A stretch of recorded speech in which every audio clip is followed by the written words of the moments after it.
Hi, people. Hope you're all well. I've spoken a little bit in the past about the power of social media and its influence in terms of the news cycle. Um, I think that with the growth of the internet, it's both good and bad, as with a lot of these sort of major issues that have impacted the world in the 21st century. There's good aspects to it and there's bad aspects to it. But this video is not really about that. It's not about the broader subject of whether or not the internet's a good thing. I think it could be potentially a very good thing, but it can also have a dark side. There's no question about that. But I want to be a little bit more specific, and I want to talk about comments specifically. I'm primarily thinking of YouTube, but I guess that can include, well, let's say YouTube and Facebook news threads. Those are the two that kind of come to mind. There will be other examples, but those are probably the main two, simply because they're the biggest in terms of users. Um, and what I want to kind of raise the question or raise the issue of how reflective are those opinions really to what society is thinking.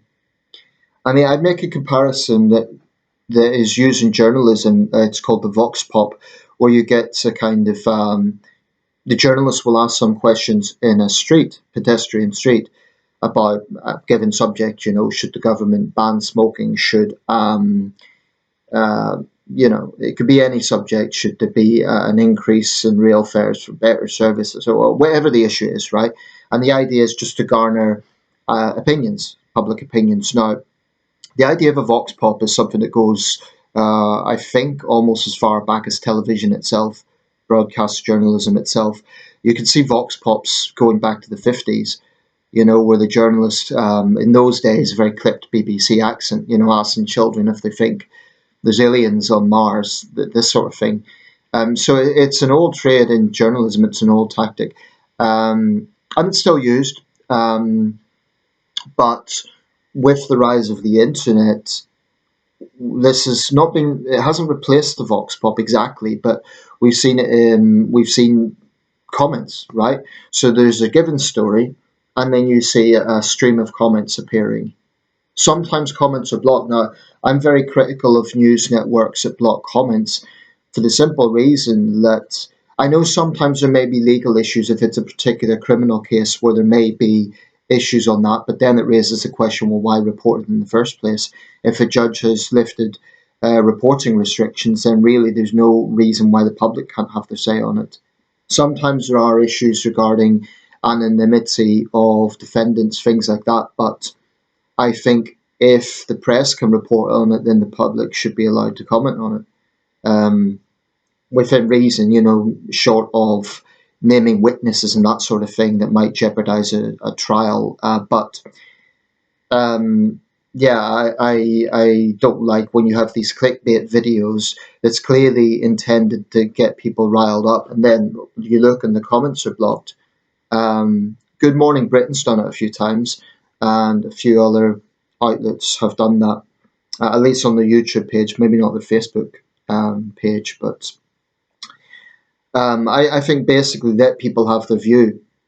Now, the question is how reflective is this? Because I've come across videos and there's kind of an echo chamber of opinions where there's kind of a chorus of views that are very similar and in tandem and in agreement. And the question is that because that is the genuine public opinion on this issue, or is it because you have a dedicated group of activists for a particular politician or a particular cause, and they're just more active in responding to that particular story?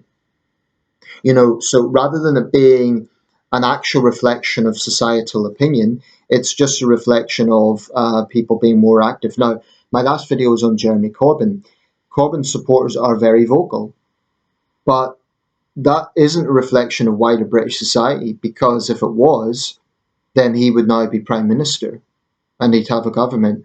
But Jeremy Corbyn was rejected at the polls twice, 2017 and 2019. And it's not good enough to say, oh, well, that was the fault of the right wing tabloids.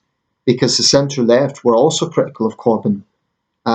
So it's too reductionist to just say, well, it was a smear campaign by the right wing tabloids. I think the whole smear campaign line is a false narrative. I think his own record speaks for itself. Um, it's also kind of insulting to people like me to assume that we're just guided by what right wing tabloids say. I've listened to the man. I've listened to his own positions. I've seen the positions he's taken. This is not something that I don't see a headline in the Sun and think, oh, that's what I think of him. So I think it's a little bit patronising to assume that people are so stupid that they'll just blindly believe the tabloids. Having said that, yes, the tabloids do have an influence, and people should think for themselves. Obviously, look at other sources, but there's other examples. When RT was active in the UK, I've made no secret of my total contempt for that network. I think it's basically a Putin mouthpiece. It might be the most famous Putin mouthpiece. There are others within Russia, but RT had a particularly insidious influence on the West. It never seriously rivaled, the BBC or Sky News, but it was vocal, it was there, and it tended to suck in people who were very prone to believing in conspiracy theories and with an anti-West worldview. I've seen this. I've seen the traction of thinking that is going on there. But you can guarantee if you look at one of their, it's not available now in the UK, but if you look at one of their videos and you see the comment section, it's basically an echo chamber. And the echo chamber is pretty much Russia can do no wrong and the West is terrible. And if it's not gushing praise for Putin, it's certainly appeasement of Putin. And it makes me want to throw up. It really does. But again, is that a true reflection? Or is it actually, is it a true reflection that there's this sort of dissenting chorus of pro-Russian dissidents in the UK? Or is it a case that actually Russia, like China, is employing bots to just churn out its positive propaganda? Certainly the Chinese regime has been known to do that. They've had the so-called 50 Cent Army, people who are literally paid to put out positive propaganda and engage in nationalistic diatribes against anyone perceived to be criticising the CCP. If you're wondering, by the way, that's incense I'm burning, so just in case you're wondering. But again, when we see nationalism online, how much of how accurate is that? If you see something about the Chinese regime, particularly on certain sources, you will see a lot of you'll see a chorus of nationalistic defensive comments from Chinese citizens, and they tend to be Chinese students studying in the West. And the reason I say that is because within China itself, you can be absolutely sure that won't be a peasant living in rural China that's writing those comments. That's going to be relatively well-off Chinese living, studying, or working in the West. And I think that makes their position more obnoxious because they're living in our society and they're taking advantage of our freedom to push anti-West, pro-Beijing comments.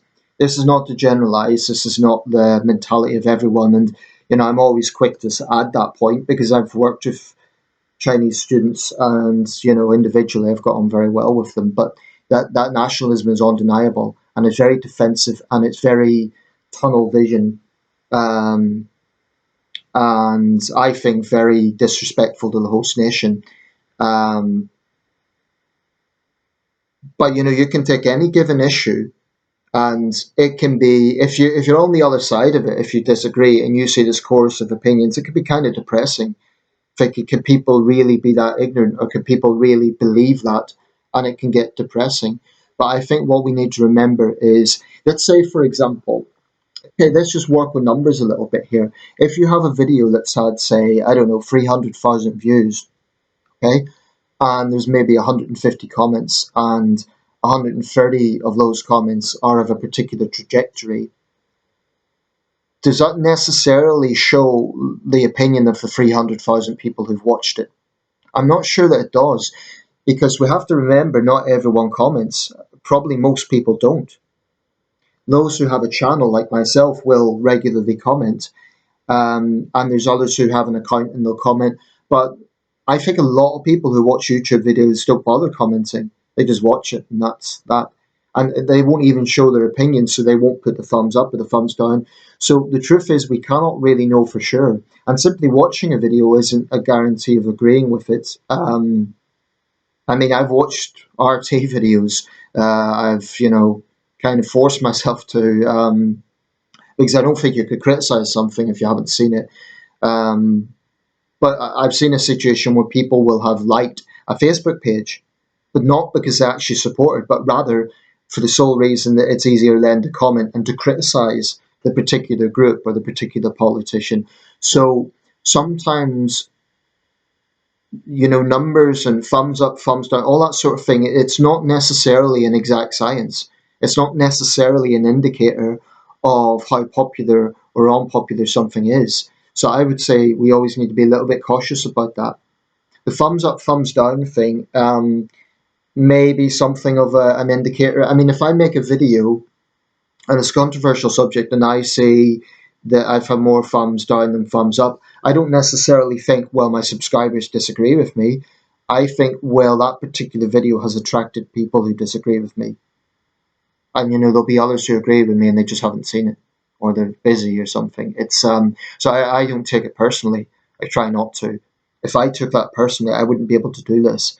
Although I have to say the majority of my videos tends to be, the ratio of thumbs up, thumbs down tends to be much, much more with the thumbs up. 70%, I would say, to 30%, roughly speaking. In fact, more, probably 80% to 20%.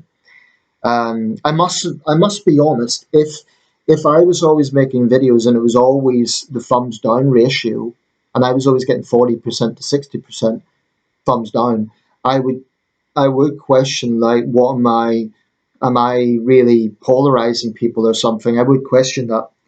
But I've never wanted an echo chamber, but it's nice that you can find common ground with people and you're touching on things that people they also see that and they also look at things in a similar way. But honestly, I mean, if I always had 100% and I always had comments that were just agreeing with me, I'd frankly be a little bit suspicious. I'd be, on one hand, I'd be like, yeah, that's nice. But I'd also be slightly suspicious. I'd think, are people really just agreeing with me on everything? So what I'm saying is I don't mind disagreements. In fact, it shows that it's a normal functioning channel. That's the way it should be. But um, I'll leave with that thought. I just don't think these things are an exact science. And, I sometimes look at things and I think that's depressing. Can people really be that? Um, can they really have that trajectory of thinking about a given subject? But I have to remind myself, well, the people that are commenting are activists, or they're more political than those who are not commenting. It's not necessarily an indicator of public opinion. I mean, we could look at populism as an example. Um, at the moment, the American presidential cycle, it's just completely uncertain. Trump's heading some polls, he's trailing others with Biden. But a lot of Americans know what Trump is, and they don't want to see him return to power. Yet he has a very die-hard base that are very vocal. Some of them, I think, would be prepared to use violence. Um, so how does that tap into opinion polls that will say Trump is trailing, and yet you see comments that are flooded with pro-Trump comments? Is it? I would not at all be surprised if some of them are Russian bots trying to stir things up, or Chinese bots. I would not at all be surprised if that's the case, along with genuine American Trump supporters who are very vocal. Um, but I think this election, more than ever, more than 2016, more than 2020, I think this election will be ripe for interference, because America is so divided. So I think China and Russia will be looking at this, maybe Iran as well, and they will be looking at any little crack that they can exploit. So I think the American security services should be really on top guard with this, um, because you can be damn sure that Donald Trump will welcome interference if it's in his favor, because he's not a patriot. I think Donald Trump is for Donald Trump. Um, and that's what's so toxic about his brand. I don't think, for all the slogan about Make America Great Again, I think Donald Trump is a narcissist who will do anything to get himself into power. If it means selling America out, he will do it. Um, I believe that. So, yeah, with this thing in mind, with the influence of social media, I mean, it's a difficult thing for Western liberal democracies because we believe so strongly in the principle of free expression. So you can't censor people just for having a different point of view. Um, but I do think that the West at the moment could be vulnerable to exploitation by totalitarian states. Um, and again, I think we need to just look at things like the trajectory of comments. It doesn't necessarily show the whole picture. I think that's important to remember. I mean, I myself need to remember that because I get depressed sometimes looking at comments. I think, can people really be that ignorant about the facts? Can they really be? And I'm not saying I know everything. That's maybe sounds a bit arrogant, but when it comes to defending dictators, I'm prepared to be accused of arrogance, because if people are going to defend dictators, then I would rather be called arrogant than a stooge of tyranny. Put it that way. I'd rather be called arrogant and pompous or whatever they want to throw at me. I would much, much rather have that than to have my conscience compromised by being on the wrong side of history, by being on the side of tyranny, which I will never take in any form. Um, okay, let me know your thoughts on this subject, on the influence of social media and how reflective comments are. And a final point, of course, I welcome comments. This is not like, I'm not saying don't make comments. I'm just saying that the trajectory of comments, I mean, on my channel, it's different because I don't have a major channel, so I could have maybe at most 10 comments on a video. But I'm talking about those videos and news feeds that have hundreds of comments. Like, what is the trajectory there? And is it really, really a true reflection of what people think? I'm not sure that it is. Let me know your thoughts. Cheers.